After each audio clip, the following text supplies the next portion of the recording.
Is it 6:45? Yep. All right, I'm going to call the meeting to order at 6:45. Someone make, yeah, the public hearing. Mrs. O'Brien?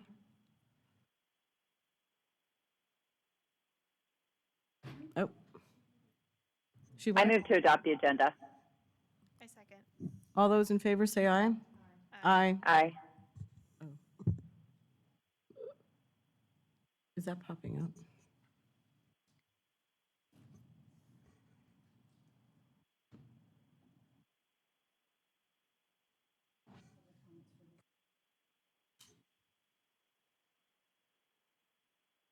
Ms. Mock?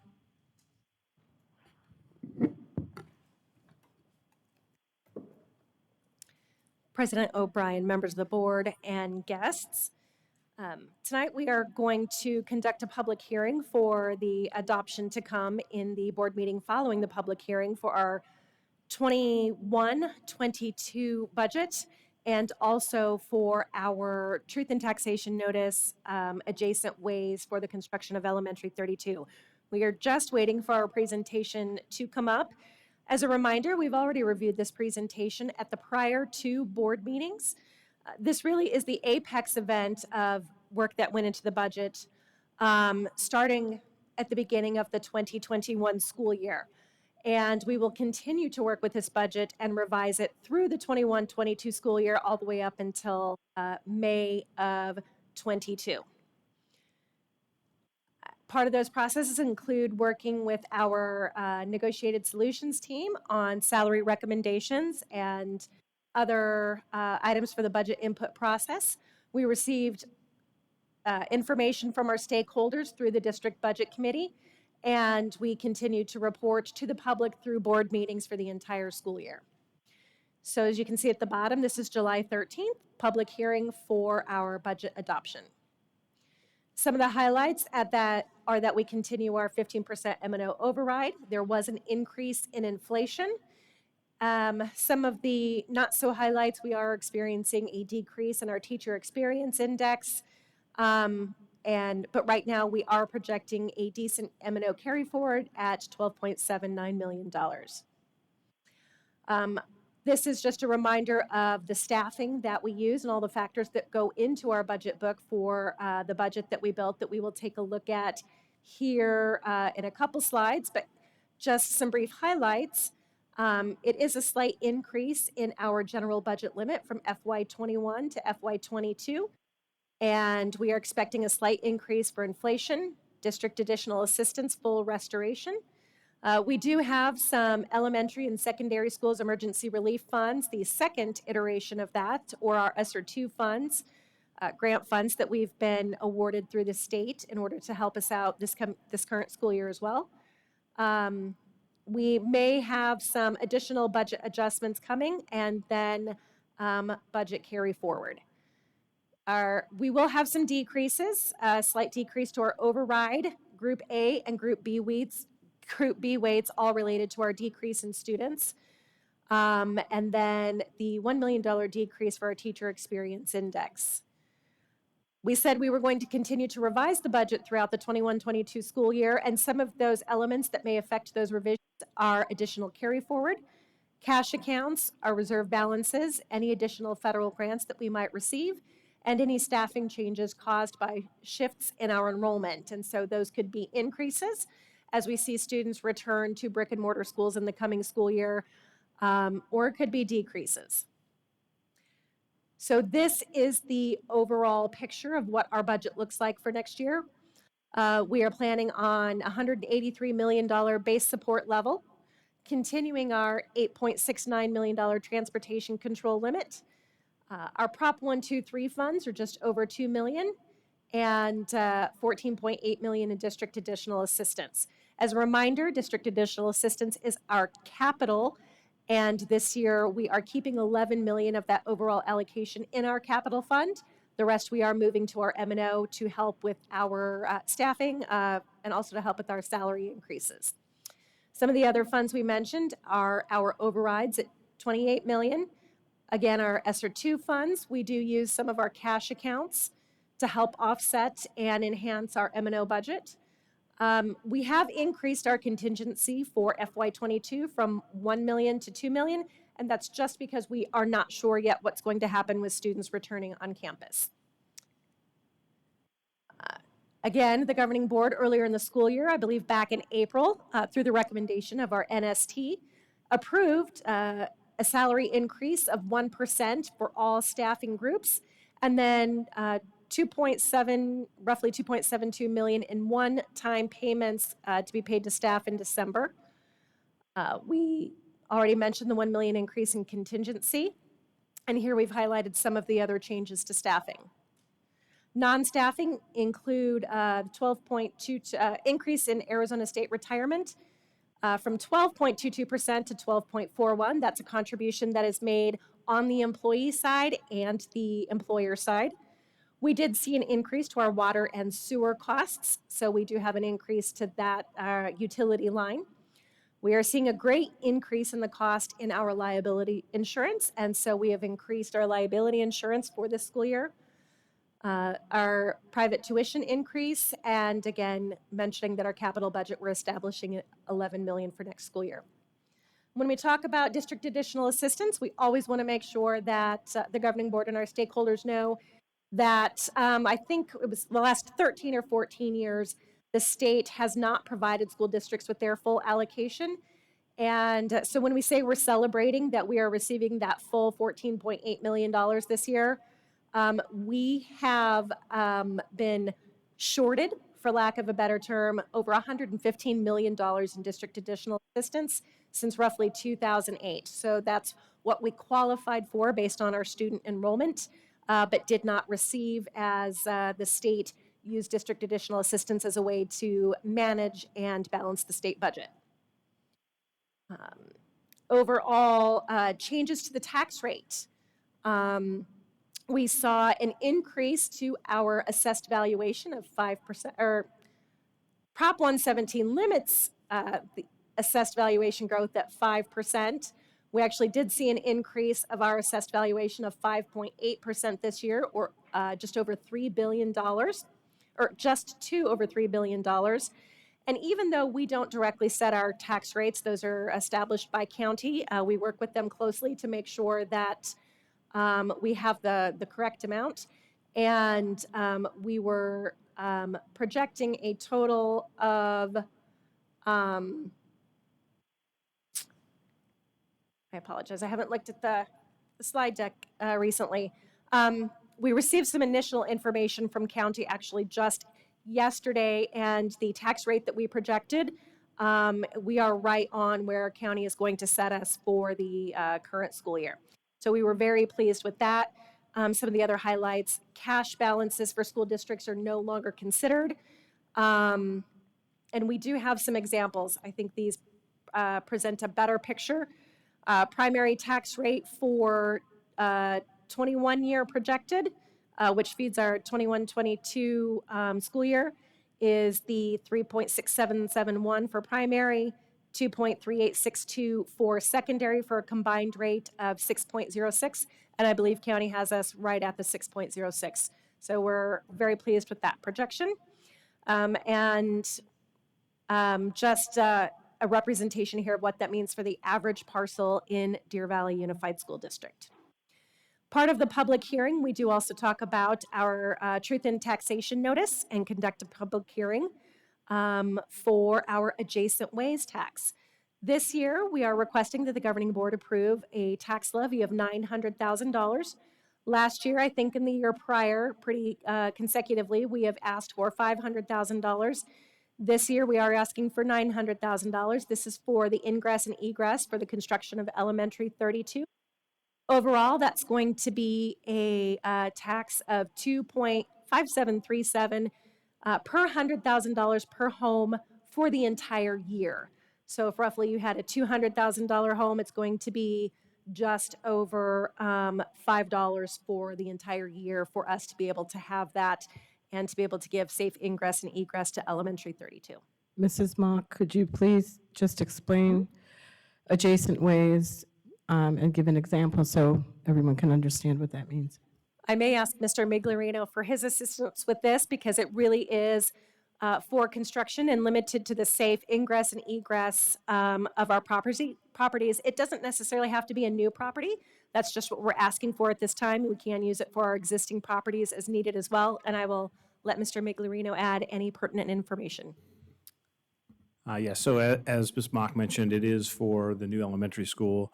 So these are all the adjacent improvements, as the name indicates, that are necessary for the roadway as well as for the fire lane that's required to be able to provide safe ingress and egress to the new campus. So we do have an estimate from the GMP that the governing board did approve for elementary 32, and it is $900,000.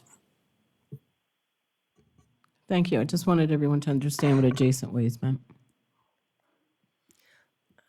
And with that, being that this is a public hearing, we are required to open up the mic for any public comments specifically related to our 21-22 budget adoption this evening or for the adjacent ways taxation. Do we have anyone that wants to speak to adjacent ways or the tax?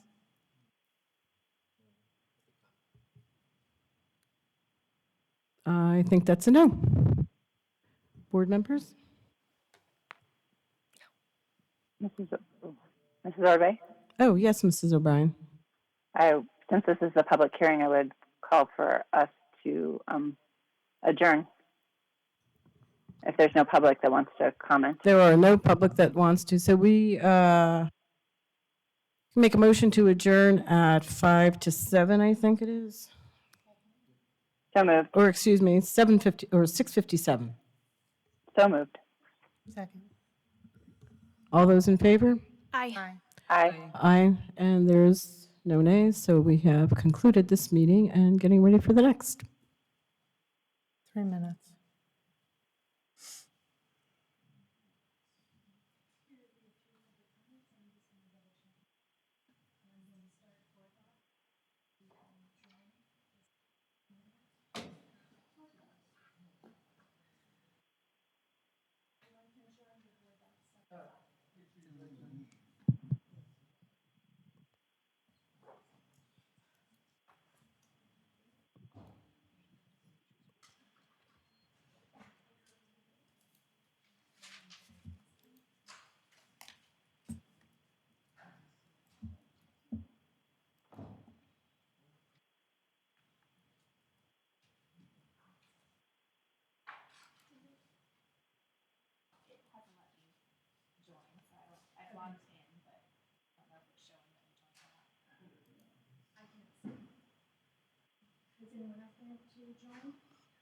Mine disappeared. I'll have to find it.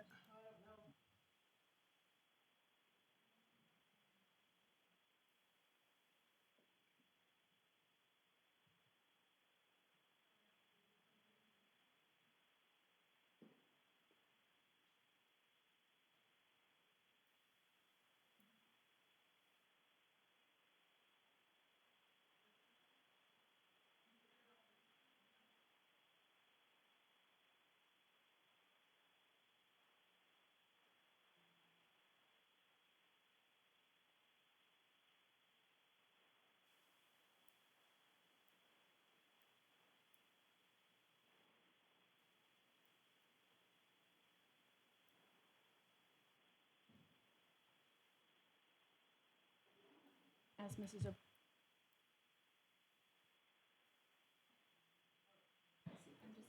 Mrs. O'Brien, did you start could you join the meeting yet? We're working on it. I can't. I keep trying, but it's not Okay, giving so- me the join the meeting So is option. mine. We may have to do roll call votes for you.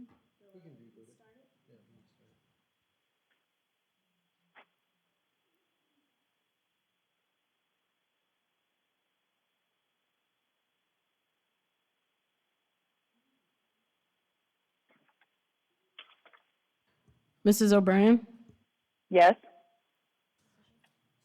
did you get to join? No, it's not I'm logging out and trying to sign back in now to see if that will help. You might need to close your browser and reopen it. That's what I had to do. Okay, we are going to start our regular meeting of July 13th at 7 o'clock. Roll call will show all members are here. Mrs. O'Brien telephonically. We will all stand to do a pledge of allegiance, and then afterwards, remain standing for a moment of silence, please. I pledge allegiance to the flag of the United States of America and to the republic for which it stands, one nation, under God, indivisible, with liberty and justice for all.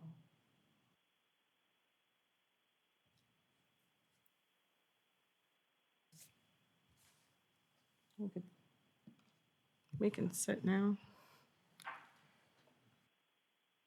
Mrs. O'Brien, Yes, ma'am. do you want to make a motion? I move to adopt the agenda. A second. All those in favor say aye. Aye. Aye. So we have, oh no, I'm sorry. Do we have public comments? We do. We have 3 public comments, and if I could have, it looks like John Palmer. Do you want me to read the? Okay, it looks like Dr. McGowan, Sandra, Larry McGowan, and John Palmer. Sorry. And would you read the Yes, words? ma'am. The board invites public comment on the district's business in general and on any agenda item in specific. All speakers must observe the rules of decorum. Speakers must fill out a card listing name, address, and topic and hand it to the board secretary prior to the president calling the meeting to order. Speakers must make their comments in no more than 3 minutes. If necessary, to accommodate all speakers within 30-minute overall limit, the board president may shorten each speaker's time. Constructive criticism is in order. Rudeness, vulgarity, disruptive conduct, or remarks disrespecting personal dignity are not in order and will not be allowed. Under the Arizona Open Meeting Law, the governing board cannot discuss or act on any items not listed on the agenda. Board members may respond to criticism made by a speaker, ask staff to review a matter, or ask that a matter be put on a future agenda. Okay, the microphone is there. If Dr. Sandra McGowan would go, then Larry McGowan, and then John Palmer. And you have 3 minutes each. Thank you. And you need to state your name when you start. I'm Dr. Sandra McCown. Is this on? It's awful tall. Can get a ladder. Oh, I'm just not tall enough. Do I still have 3 minutes? Thanks. Now? I'm loud. Does that get it? I'm Dr. Sandra McCown. I have 2 kids at Diamond Canyon School. One of my kids will go in the 6th grade. The other will go in the 8th grade. They've been at Diamond Canyon since they were in pre-K and kindergarten. I have had several comments and several conversations with Dr. Finch and members of the board. But today, even though my kid is through with the book Chains, I am so distraught about it that I'm bringing it to the board. I've completed KECE to have it removed from the list. My kid and 90 other kids that read it are emotionally damaged from reading this book about slavery. The book is told from one point of view. It's told from a young girl's point of view. She was abused, she was mistreated, and it just screams bad white people, white supremacy. That's all the theme of this book is. And children should not have to read that. In addition, Arizona Statute 15341, the governing board shall exclude from schools all books, papers, publications of a partisan or denominational character. This book is truly partisan. There's no evidence that there were any good white people. Everybody was bad. I just want to read to you, and I submitted this to all the school board members, to Dr. Finch, but this is what my kid had to read. It is graphic, it is violent. He is a nicest little 11-year-old boy that has no experience for home abuse of anybody. This is the first thing that this master is so mean that he hits his wife. She has a swollen lip. A few pages later, he picks up keys. He hits her in the face. He pushes her into a bookcase, causing books to fall to the ground. And that's the good part of the story. He beats his wife. Now you're going to see the slave abused. I copied this for you guys to read. There are little children that read this. Isabel's 13 years old, and she is going to be in prison and branded with an eye on her face for insolent with a hot iron. The man pulled me by my rope outside the courtyard.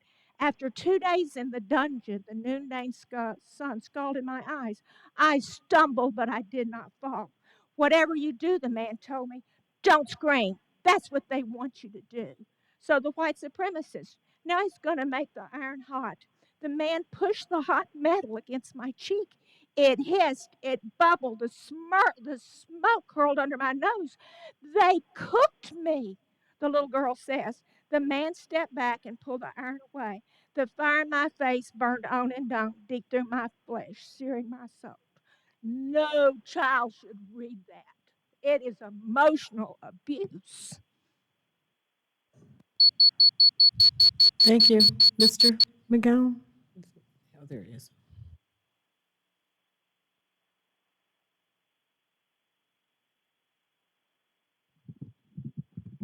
Thank you. And this is to follow up on what Sandra has reviewed. As she said, we've got two kids at Diamond Canyon, Audrey and Neil, in the 6th and 7th and 8th grade. As you know, Governor Ducey signed House Bill 2906 prohibiting the teaching of CRT in Arizona. However, the Teachers Union has endorsed this teaching of CRT. From Dr. Paula Tanusis, I have an email stating DVUSD will not teach CRT. However, it's a fact that a teacher can submit a novel or a supplemental instructional material, not on the approved list, and the principal has the authority to approve the novel or instructional materials to be included and taught. Because of the circumstances with the principal of Diamond Canyon, I have a powerful concern that CRT and other inappropriate materials can easily become a part of the Diamond Canyon curriculum. In addition, in the 5th grade, an inappropriate substitution was made, such as the case has changed, as you just mentioned. We've read teacher Christy Koger's 6th grade language arts teacher web page. The novels for that year have been all district approved. The titles of the novels are The Bronze Bow, Refugee, and The Giver. Ms. Koger omits the theme of the novels. I don't want our grandson to read about cruelty, violence, and mistreatment of any group of people. The Bronze Bow is not appropriate for anyone to read at that age. The Bronze Bow includes violence, crucifixion of parents, hatred, distrust, revenge, demon possession, and killing as a means to justice.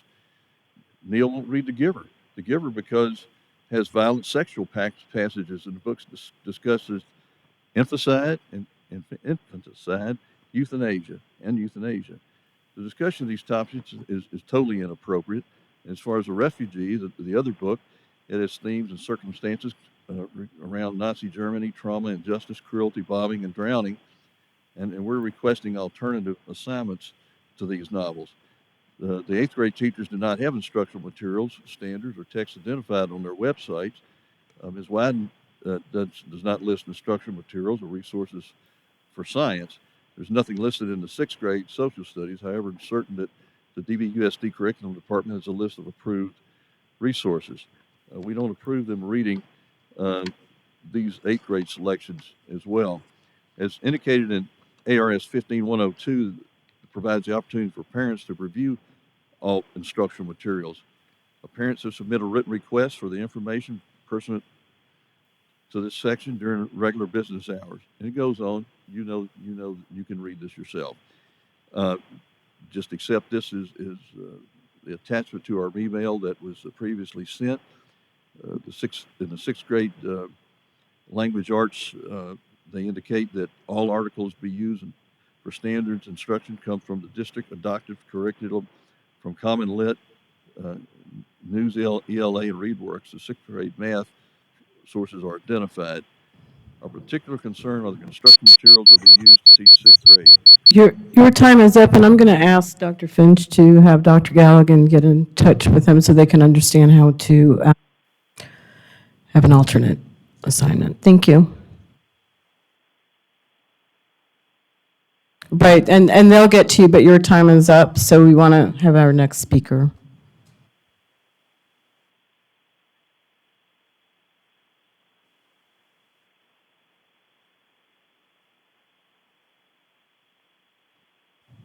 The mic's Are not you- picking you up. Yeah, you need to move closer to the mic. How's this? I really don't need the mic. It's Well, for for our- live stream, we want them to be able to hear you, Yeah. so. Okay. Yes, he does need the mic because I can't hear him if he doesn't use the mic. Okay. Okay. My name is John Palmer. I have 3 children in the Deer Valley Unified School District. I have 2 fifth graders and a ninth grader. I'm going to read to you something. Emotional abuse. A means a pattern of ridiculing or demeaning a vulnerable adult or child, making derogatory remarks to a vulnerable adult or child, verbal harassment of a vulnerable adult or child, threatening to inflict physical or emotional harm on a vulnerable adult or child. That is Arizona Revised Statute 133623 of the Criminal Code. What I've read to you is a Class 2 felony. CRT constitutes a Class 2 felony. That book that they brought in constitutes a Class 2 felony by the teacher and by the principal. It is not one count for that book. It is one count per child affected by that book. And for you to allow it on your board, you are also criminally liable. The reason I'm aware of this, I had the pleasure of sitting on the Maricopa County grand jury, where I was read into every criminal statute in the county, including this one. And I have indicted on emotional abuse of a child. The bigger problem that we have is not just CRT, it is political crap in our school. And I'm using crap as a specific word. In the past few years, we have seen BLM, Red for Ed, and many other political messages purported by the teachers, administration, etc. Those are unconstitutional. As state actors, they cannot, by any means, proselytize, promote any ideology whatsoever, as it is a form of religion. And the Establishment Clause clearly indicates you cannot do that. And I will tell the board right here, right now, if I find my children exposed to any educational material that constitutes critical race theory, equity training, or any of the other things based off Marxist or any other political ideology, my first phone call will be to the county attorney, and I will file criminal complaints against the teacher, against the principal, and against each of you if necessary. My second call will be to attorney for violating my civil liberties. You do not have the right to promote any political ideology in the classroom. As a private citizen, you do. The students do, but not a state actor. Thank you. Thank you. Mrs. O'Brien, I think we're moving to 4A. Yes, ma'am.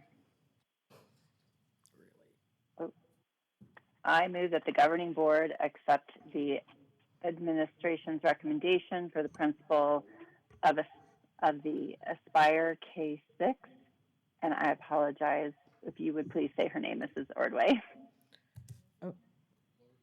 Laura Victor. Can we say that Thank one more you. time? Laura Victor. It almost sounded like a bingo thing. I second. Do we want to have Ms. Moffett speak, and then we'll have our 10-minute dissertation from our candidate? No, we're being nice. It's only 10. So it's our pleasure to introduce Laura Victor to you this evening. Laura comes to us from Mesa, where she has served as a K-6 principal over in that school district. We're lucky to bring her over here as the Aspire principal. Aspire is our campus that will oversee all of our online learning for K through 6 students. So Laura, go ahead and stand up. This is Laura. And Laura, if you would like, you're not required, but if you would like, you can come over and say And I hello. was only kidding about 10 minutes. It's really only 30 seconds.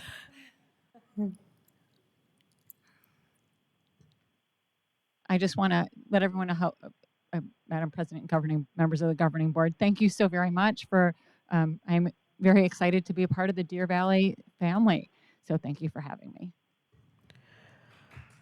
Oh, let's not clap it. We haven't voted. Save the clapping after the vote. All those in favor, say aye. Aye. Aye. All right, now we can have loud applause.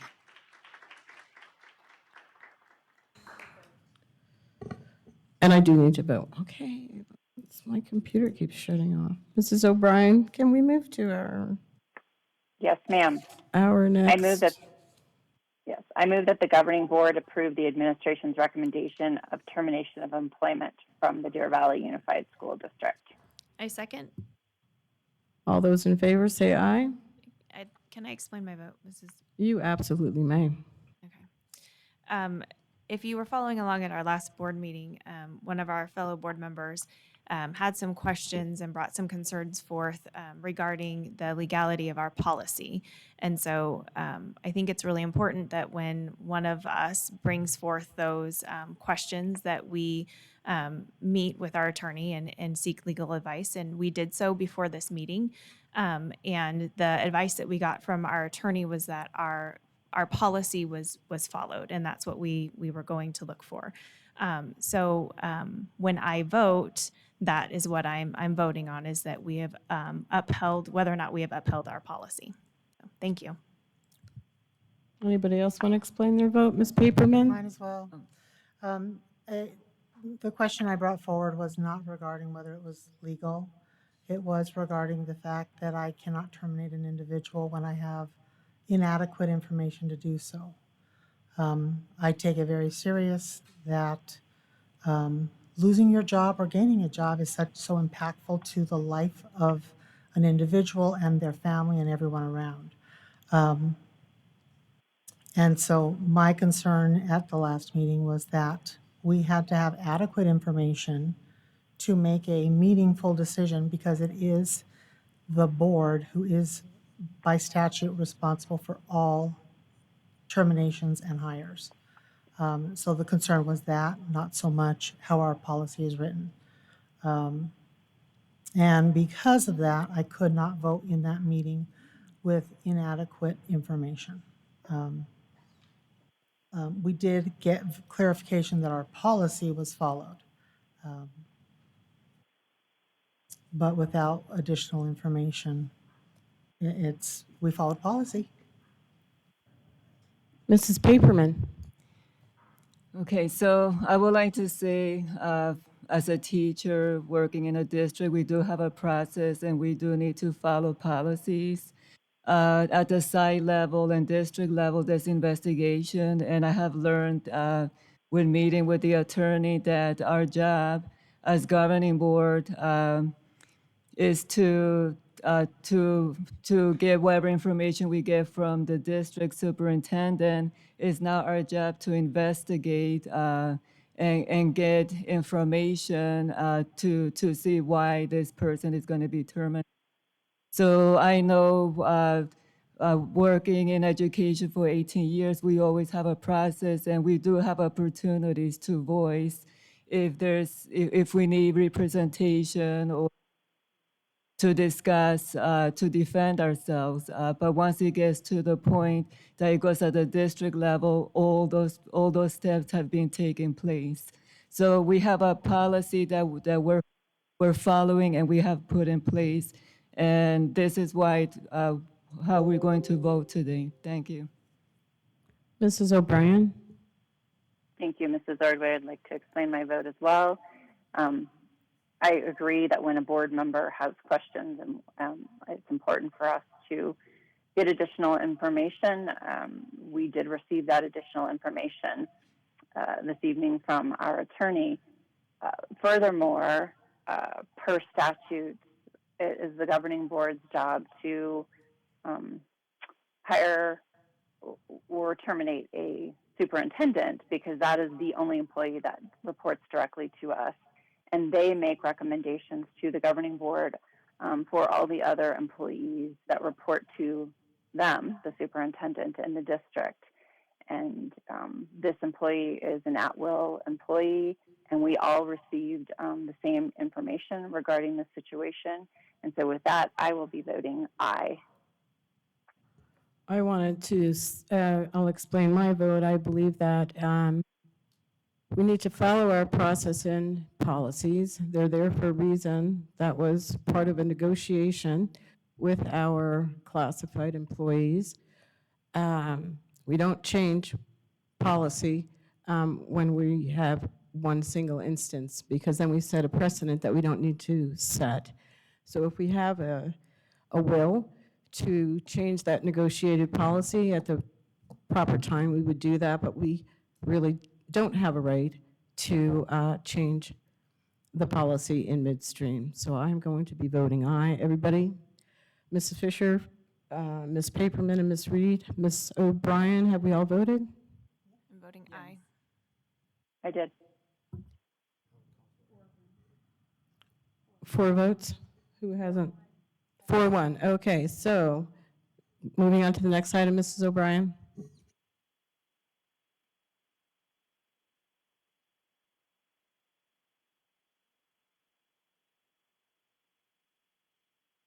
Oh, I'm sorry, apologize. I apologize. I was on mute. Let me try that again. I move that the governing board accept the administration's recommendation to approve the use of insurance proceeds for fiscal year 2021-22. I second. Do we need discussion on this? Yes, no? Mrs. O'Brien, do you need discussion? I do not. All right, all those in favor say aye. Aye. Aye. Are they all in? And there are no opposed. That motion passes 5-0. 5C, please. I move that the governing board accept the administration's recommendation to levy the increased primary property tax rate of the district to pay for increased expenditures over the state-imposed spending limit. I second. Any discussion necessary? And this is a roll call vote.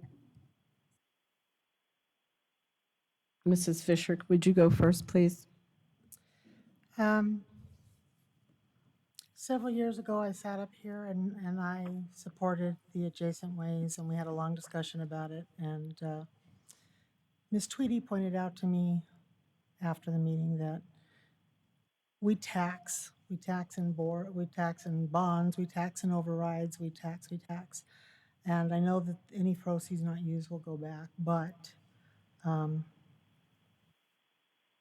I cannot I cannot vote yea for increase in any tax when we know we currently do not have our schools at capacity. We have several under-enrolled schools, so I'm going to have to vote nay.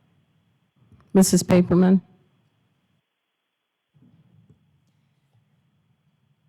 Well, we have looked at the student enrollment, so I will have to vote nay too on this.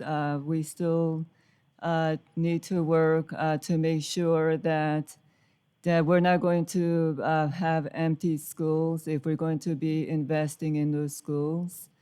So I'm going to have to vote nay on this too. Mrs. Reed? I'm voting aye. We approved for elementary school 32 to be built, and without this money, we won't have a way for our students and our families to get in and out of school safely. So I'm voting aye. Mrs. O'Brien? Aye. Mrs. Ordway says aye. So we have 3 ayes and 2 nays. Moving on. 5D, I move that the governing board accept the administration's recommendation to adopt a 2021-22 expenditure budget. I second. Any discussion necessary? All those in favor say aye. Aye. Aye. Aye. Aye. Aye. Motion passes 5-0.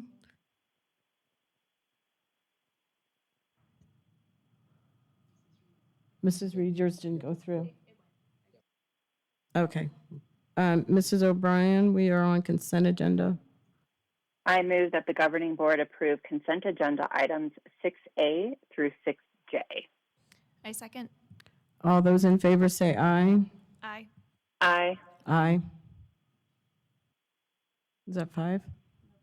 No. Any nays? Okay, 5-0, that passes. Let's go to 7A. I move that the governing board approve all employee out-of-state travel per governing board policy GCCE. I second.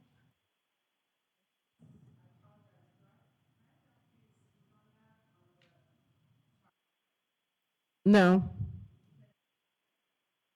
Okay. Actually, no, you don't. The public comment is at 7. If you want to let me finish speaking so I can tell you how you can. No, because you don't have the right to speak right now. If you would wait, after the meeting, Dr. Finch can talk to you, and no, we can't do that.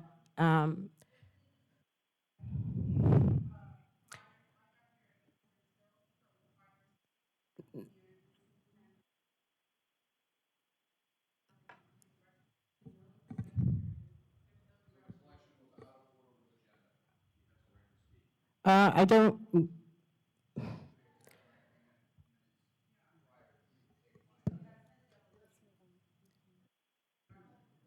we're going to move on and vote. All those in favor say aye.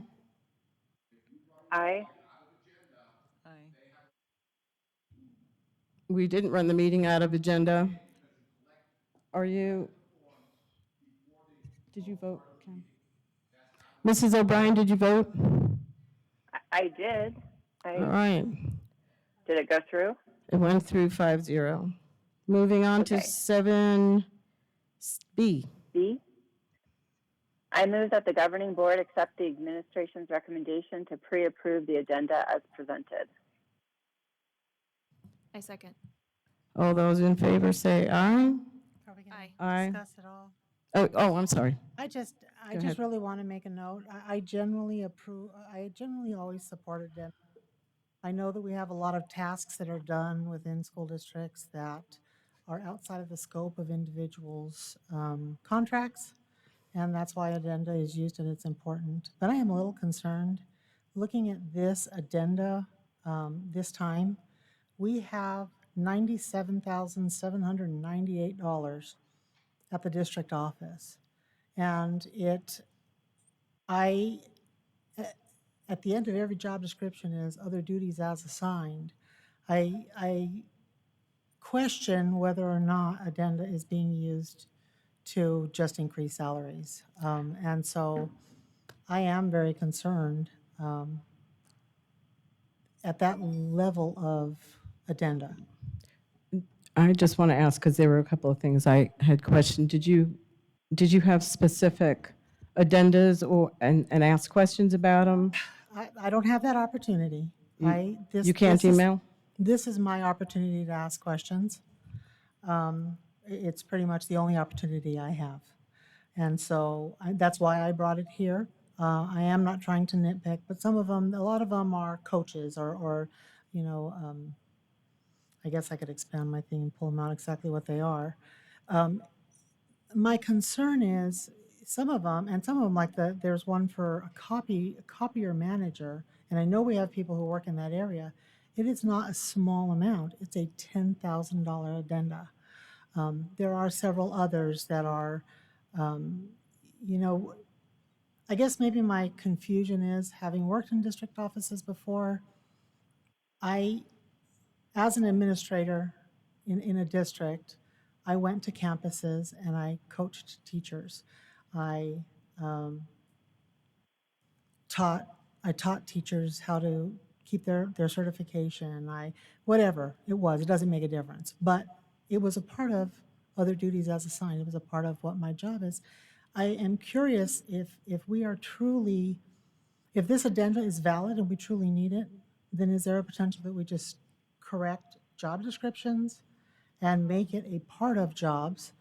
And then, even if we increase that position by X amount, I'm concerned that the addenda is growing out of hand, and that's just my concern. All right, the reason why I asked if there were specifics, because then it could be explained, and I do know that we have this conversation usually at this time of year because there are certain addendas that pop up at a certain time. However, the conversation goes to, do we increase someone's salary for a task that they're only going to do for a certain amount of time?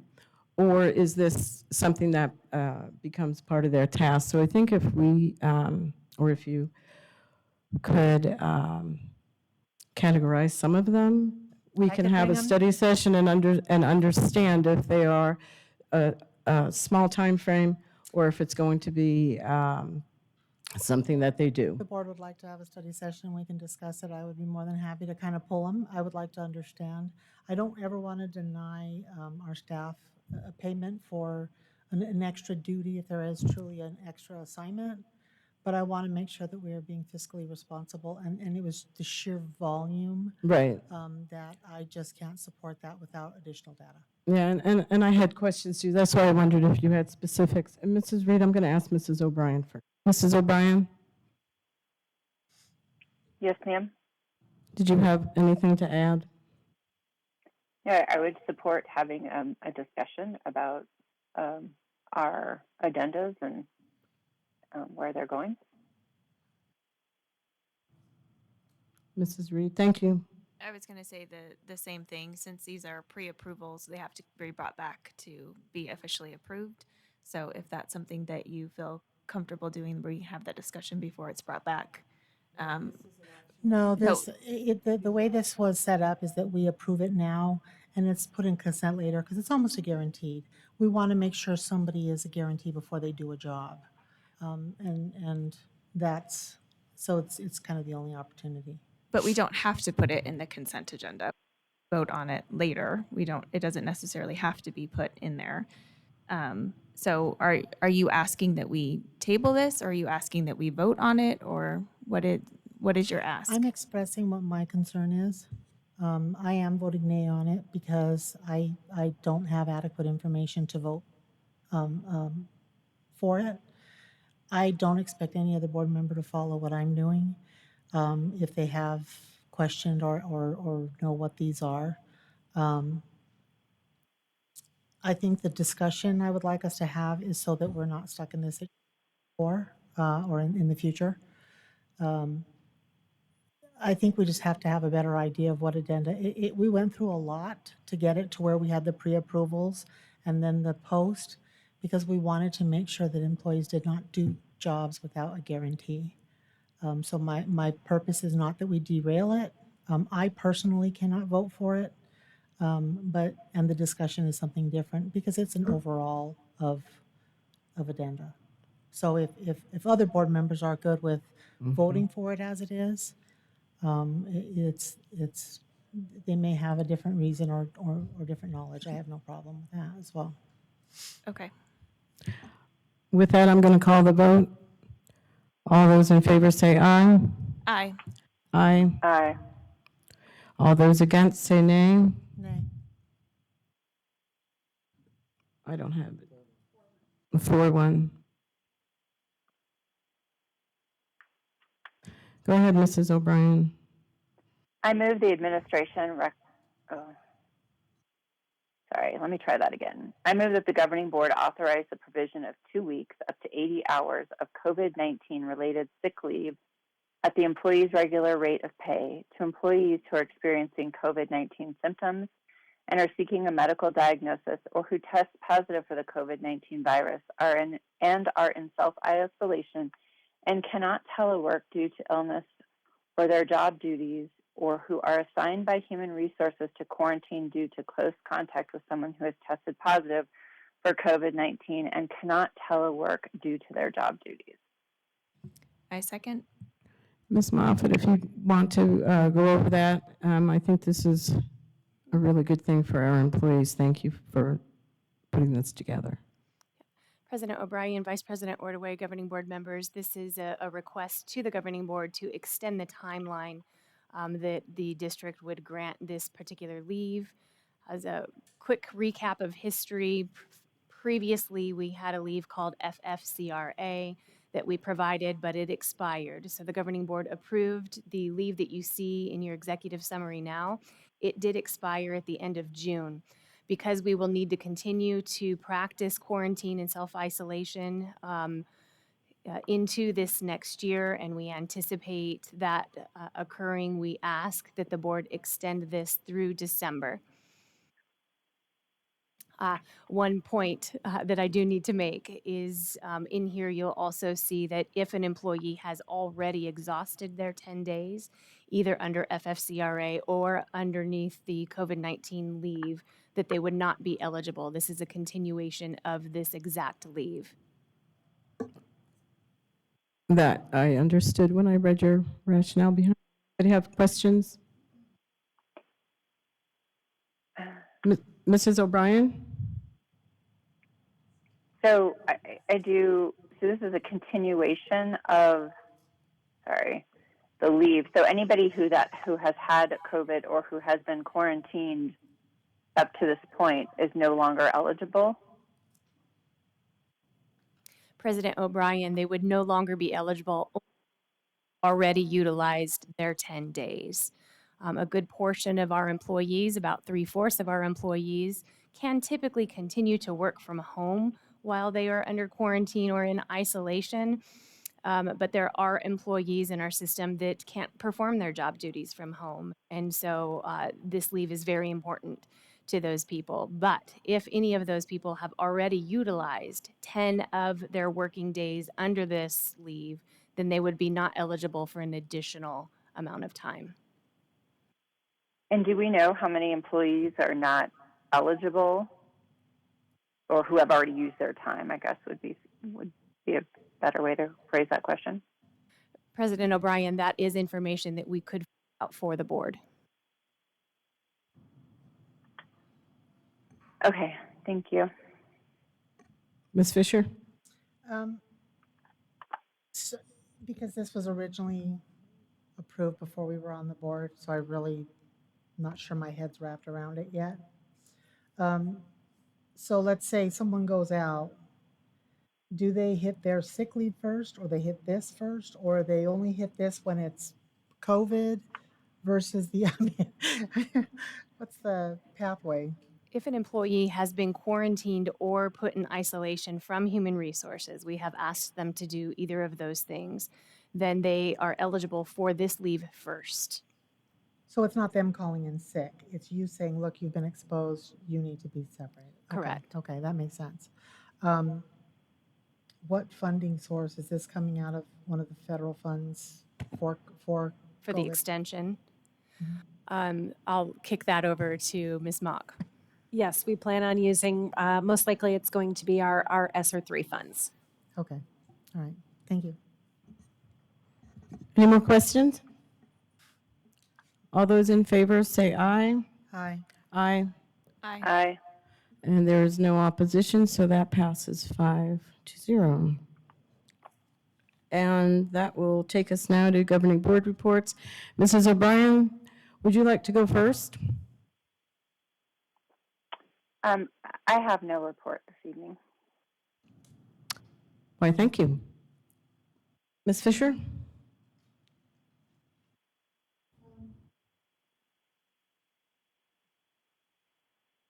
Turn that on.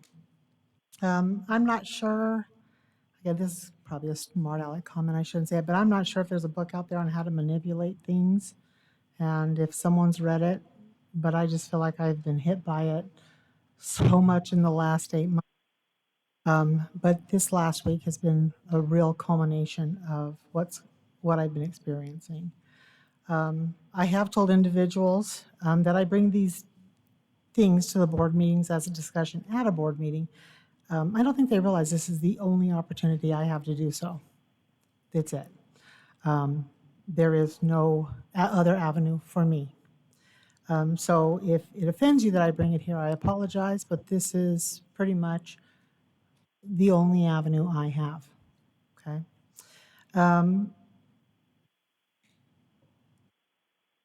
One of the things for me has always been transparency is very important. And transparency is one of the things that has left Deer Valley in the last couple years. And the latest behind the scenes planning, or maybe it's not even planning, maybe it's just happening, I don't know, has increased it exponentially. So I'm going to just kind of give you the questions that have been brought to me in the last 2 weeks. I tried to make them as least emotional as possible so that they're just factual and they can be answered however they're answered. A past concern that was expressed is that at a prior board meeting, Ms. O'Brien gave statistics on who had submitted affidavits about parent rights. There are only 2 ways for this information could have been obtained, either by interviewing the individuals, and they self-disclosed, or someone had to access FERPA-protected information that would have been inappropriate. Gathering data on students for political posturing purposes is not valid reason to access our student-specific data, that being enrollment. I would like to know where this data came from, if student data system was used to gather this, then I would like to know if we have any potential liability or something for the parents to file a FERPA violation against us as a district. It's a concern. Public and employee concerns. Questions continue to come regarding critical race theory, though we have stated it is not adopted.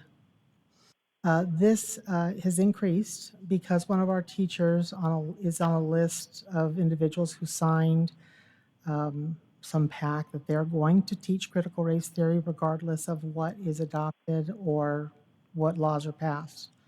I have sent, there was also additional questions that came about SAVAS, is that correct? Curriculum. The only thing we have, and this is for the public, is a program called iLit. I will tell you that I did look at iLit when I was trying to increase my son's reading because it is a very good program for that purpose. And I do not see anything in it that has anything to do with critical race theory. I have sent all this information to Dr. Galligan, and she's, of course, as I receive anything else, I'll just cut and paste and send it to you. Somewhat related to that question was a secondary is if vendors have access to the district email system for employees. The reason being is because some of our teachers have received information about a SAVAS training, and these are teachers who are concerned about being pushed to teach critical race theory when they are not comfortable doing so. And I don't know that answer. So if you could just, email us or let us know. I don't know why they would, and it could just be that they just figured out what our code is, first name, last name, or something, I don't know. And so they emailed out teachers, I don't know, but that has occurred.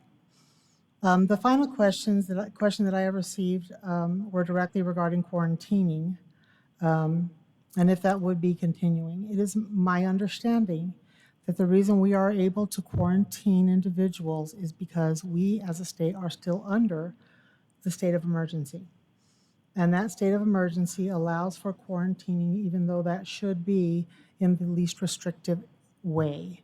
I would appreciate an answer of how can we answer that to the public. They are concerned that their kids will be masked again, regardless of what has happened. There's been a lot of comments about the masks still being in our policy when it has already been said that it is not legal for us to force masking. I have tried to explain the transportation masking as a federal issue, but it may be good information to still get out. But the quarantining, honestly, I don't know that I, as a board member or as a parent or as a community member, like the way we're doing it, because I don't believe requiring a student to be home because they may or may not have sat next to Jenny on a bus or something or somewhere, is the least restrictive environment. So I am concerned that what we're doing isn't correct. But I do need to know if it is in fact true that the only reason we're still doing that is because we're still under an emergency order. Okay, that is the questions from the community. There has been mention that we were talking about there's an intent to require board members to move an agenda item by making a motion and requiring the majority vote from the board. This goes against our policies that state BDB board officers. I'm just going to do the one point under the board president. It says allow for full and complete exploration of each item of business. And BED, meeting procedures, bylaws. The president of the board is responsible for the orderly conduct of a meeting and shall rule in such matters as the time to be allowed for public discussion, the appropriateness of the subject being presented, the sustainability of time for the presentation. The point is, we have a consent agenda, and I don't know, as long as I've been on the board now or in my prior time, that we ever really question the consent agenda. I think it died. There are times that we may not necessarily like something on it, and it's always been that we simply say, can we pull this off a consent for separate consideration? And when the original motion to adopt is made, it is simply, we're going to make it moving such and such for separate consideration. The proposed change to put it to where we have to motion to move something essentially means that only the board majority has a say in what will be discussed, even if it's agendized. And I just really think that's problematic. The only way I can see that that would be a reasonable thing to do is if we agreed on items that are never potential items to be discussed. And then put those in our consent, like meeting minutes or things like that. If the board does wish to go ahead and move forward with this, then we need to maybe change our policy to where discussion of each item is dependent on whether or not the board majority wants to discuss it. And I just really think we're pushing more into a lack of transparency by that move to begin with. The second thing I wanted to bring forward is the superintendent goals. And I know we've had executive sessions, and I cannot discuss anything that was in an executive session. But Arizona Revised Statutes 15, 341, 39, the second line, well, it says basically what the goals are. It says 25% of the performance pay is determined on the letter grade of the district. 25% performance is determined by a percentage of the parents of pupils who enrolled in the district and assigned a letter grade of A. It has more detail. Same thing, percentage for our employees. But in both of those two, it says that the satisfaction survey shall be administered and scored by an independent entity. We have not been doing that. 25% of the performance pay shall be determined by the criteria selected by the governing board. So that gives the governing board the ability to set the goals with the superintendent, and 25% of his performance pay is on that governing board. But there is a clause in there that says, unless the school district governing board votes to implement an alternative procedure at a public meeting called for this purpose, and then it says the performance pay shall be, and it gives you the details. I understand that my vote is, pretty much all votes are 4-1 or maybe 3-2. And that's fine. I've been on the side of the board where I was on the 3 side versus the 1 side, or the 4 side versus the 1 side. But if this board is going to move forward with not following the law as written, it is important that this board has that meeting. And in a public meeting with constituents, is clear that they are going to deviate from the 4 prescribed 25% items. And so my ask is that if this board wants to move forward with that specific division, that they go ahead and get that meeting scheduled and then vote, discuss it in public with, so the community has that input and they can pass that. But my two things have always been transparency and legal. And I would like us to follow the legal process. That's it. Anything else I'll bring to the next meeting. Mrs. Paperman? First, I would like to let the public know that within Deer Valley School District, the board, we have not voted for critical race theory or even sex education. So I know, like, I'll hear from parents, oh, we have it in Deer. We do not have it in Deer Valley. One suggestion, I would say that we need to oversee our campuses to see what literature are being given to our students. So we need to have that in review.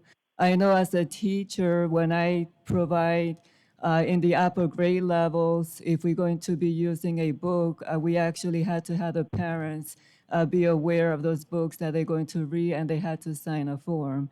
So we need to come up with a better process so there's no conflict between parents and the district. So we need to oversee and have a plan, a better plan in place so we don't have this conflict. Also, we need to keep politics out of the classroom. We need to focus on the academic standards. We're 49th in the country, so we need to get our kids to read, write, mathematics. We need to have our focus on what is important. I also would like to say that I visited all the high schools. Yesterday, I went to Barry Goldwater High School. That was the last one that I visited. I am very impressed with all the high schools. The administrations are doing an amazing job. From my observation as an educator, I feel like there's so much strength in each high school. I just get to wonder, do these administrators collaborate and share strength, to work together? So like, I'm very impressed. I'm hoping that they do have those opportunities, like if they have a staff meeting or professional development, give those administrators those opportunity to share what's happening at their high school, what's working for them, so that they can become stronger together, and this will benefit our children. Thank you. Mrs. O'Brien? Thank you. I would like to talk about the agenda, the change to the agenda, board agenda. There is no reason that any board member cannot request to have something taken off consent agenda. There was a change related to when we got technology which is called board docs, and we are voting online so that our individual votes are recorded and that the motions are set and ready to go ahead of time. And because of the newness of that technology, we were requesting any changes to come well in advance so that our board secretary could be prepared. Our board secretary is now very adept at making changes on the fly. She just needs a couple of minutes to input those. So actually, in full transparency for all of our community to know when a board member wants to separate something out or to do something differently, that will happen at a board meeting and be discussed in front of the full board. I don't believe there's ever been a denial related to making a change to the agenda, but it is important that we do it in front of everybody. I do want to also state that related to our superintendent's goals in the current superintendent's contract, there is an attachment, Exhibit A, and that paragraph expressly affirms that the board has chosen to create its own performance-based plan, and we do vote on that in a public meeting, as well as vote on those performance pay goals in a public meeting as well, where the public is able to have their say. Also, just as a side, this is our only meeting this month, so we actually will be resuming school prior to us coming together again. So I hope everybody is able to enjoy and relax with the rest of their summer break and come back renewed and refreshed and ready to have a killer 21-22 school year. Thank you. Dr. Finch? Oh, I'm sorry, Ms. Reed. That's okay. Thank you. Just two quick asks for an upcoming board meeting. With all of the legislation that's just been passed that the governor has signed, I think that it's really imperative, since the majority of the hot topic bills were regarding schools and school districts. I think it would be wise for our district to prepare a presentation for a future board meeting that outlines how these new laws will affect DVUSD, our teachers, and our students. I think there's a lot of questions, and we really don't have any room for inferences or best guesses from stakeholders of how they're interpreting that we might use them. I'd rather them get it directly from our district and get it from the horse's mouth, and then have the ability for them to ask questions of how that's going to play out. And I think that our teachers are in a place where they have a lot of questions also. And moving forward, I think this would help maybe our executive cabinet not have to answer so many one-on-one emails from parents and teachers, because we'll have a presentation that they can all tune into and that we can point back to later. The second, since we've had a lot of questions about curriculum adoption, and then with the email that we received from McCown's yesterday, I think it would be wise if we did a refresher. I know that it hasn't been brought forth as far as how we adopt literature that for books that are used in the classroom, what that looks like, and what the process is, and maybe where we're able to find the book list that is approved. I think that would be helpful for stakeholders. So, and I know that Dr. Galligan, you're planning to speak with them, but I think for everybody in general, I think it would be very helpful. I also do want to wish, I know a lot of our classified staff is returning next week. So I just want to welcome them back to the 21-22 school year. I'm excited for somewhat of a normal school year, crossing our fingers that we can have this year, and with celebrations and big moments for our students and our community. So I'm looking forward to that. I hope that everyone enjoys the rest of their summer break, and that we all have a wonderful first day of school. Thank you. Thank you, Ms. Reed, and I forgot myself. So I would like all the classifieds and the 12-month employees that have shown up every day and maybe had their 2-week or 1-week vacation. And I hear those floors at all of the gyms are looking shiny, bright, and beautiful. We've had a couple of schools that have had their carpets replaced. We have the stinky new fields. I mean, the beautiful new turf fields at the high schools. I can't get used to the smell yet. No more grass. So we've had people working 24/7 round the clock, keeping things safe and kept up. Transparency is an interesting word. Some people use it to be transparent and others use it to make things cloudy. So depending upon where you're sitting when you hear the word transparency, you can either get your ire up or it can make you feel better.